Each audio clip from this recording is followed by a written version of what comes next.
Dan saya khawatir bahawa peguam negara baru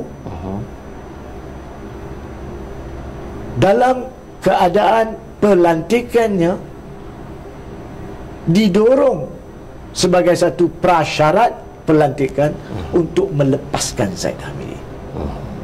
Saya tidak tahu. Saya cabar untuk dijawab. Dan siapakah yang akan mendorong perkara itu terletak. Tak semestinya Perdana Menteri. Mungkin timbalan Perdana Menteri itu sendiri. Wallahu a'lam. Tapi perkara yang berlaku dengan cara dan gaya yang berlaku, ya, Idrus Harun 3 tahun setengah menyelia kes tersebut. Pada masa dia peguam negara yang dapat prima facie keputusan, dia teruskan perbicaraan. Jangan lupa, dalam sebulan setengah sebelum itu, Raja Rosella, Raja Toran, Ketua Pendakwa Raya dalam kes Zaid Hamidi, tiba-tiba digugurkan. Dan bila ditanya, kemudian keluar kenyataan mengatakan dia memilih untuk bersara awal. Kenapa dia memilih untuk bersara awal? Ini persoalan yang menampilkan persepsi. Dan apabila digugurkan, bukan digugurkan pada tempoh sebelum Idrus Harun bercuti. Keputusan bila kita tidak tahu, tapi pengguguran bukan sebelum dia bercuti. Jadi bukan Idrus Harun. Dan pahaman semua penjawat awam di luar is, apabila kita nak bersara seminggu lagi, kalau kita cuti seminggu sebelum tu, kita dah berhenti bertugas. Jangan nak kelentong di sini. Bila kita bercuti, kita dah habis bertugas. Sebab selepas habis cuti, kita bersara. Tak mungkin keputusan dibuat secara logika selepas tempoh cuti oleh Idrus Harun. Sebab itu saya telah menyatakan dalam satu wacana juga, tidak masuk akal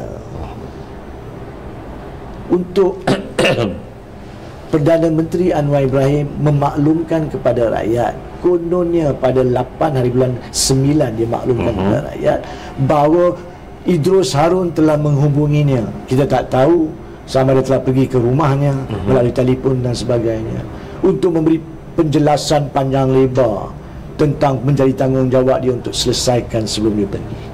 Untuk selesaikan sebelum dia pergi, dia patut selesaikan sebelum dia cuti, bukan masa dia cuti. Dan bagi saya, seorang Perdana Menteri yang mengakui dia tidak boleh masuk campur tangan, dan itu saya tak nafikan, itu adalah kenyataan betul oleh Perdana Menteri. Apabila seorang peguam negara atau yang telah bersara menghubunginya, dia patut beritahu kepada peguam negara tersebut. Jangan bagi kenyataan kepada saya. Saya bukan boleh jadi jurucakap awak. Pergi bagi kenyataan, sama ada secara peribadi kepada awam ataupun melalui pejabat peguam negara, melalui Ahmad Tahriruddin kepada orang awam. Itu sebabnya kenapakah Perdana Menteri memilih untuk menjadi jurucakap bekas peguam negara. Dan dari segi perundangannya, kalau saya mengatakan kepada awak, Saudara Zawazi, saya telah merompak, kalau awak pergi bagi tahu kepada balai polis, ke mahkamah, itu menjadi keterangan dengar cakap. Saya yang kena bagi kenyataan, saya yang kena bagi keterangan. So apa yang diungkapkan oleh Anwar Ibrahim, Perdana Menteri ke-10, dengan penuh hormat saya mengatakan adalah dengar cakap. Sehingga Idrus Harun sendiri mengaku.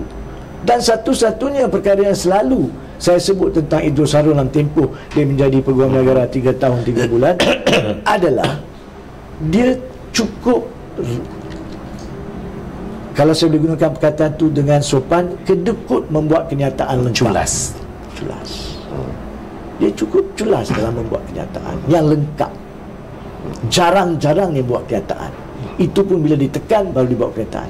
Tapi itu tidak bermaksud dia bukan profesional.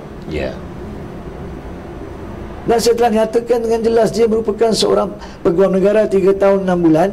Sebelum itu menjadi hakim Mahkamah Persekutuan beberapa tahun. Dan sebelum itu dia menjadi peguam cara negara, seperti mana Ahmad Tahriruddin menjadi peguam cara negara. Dan pada tempoh itu dialah yang menyelia gubalan Undang-Undang SOSMA 2012.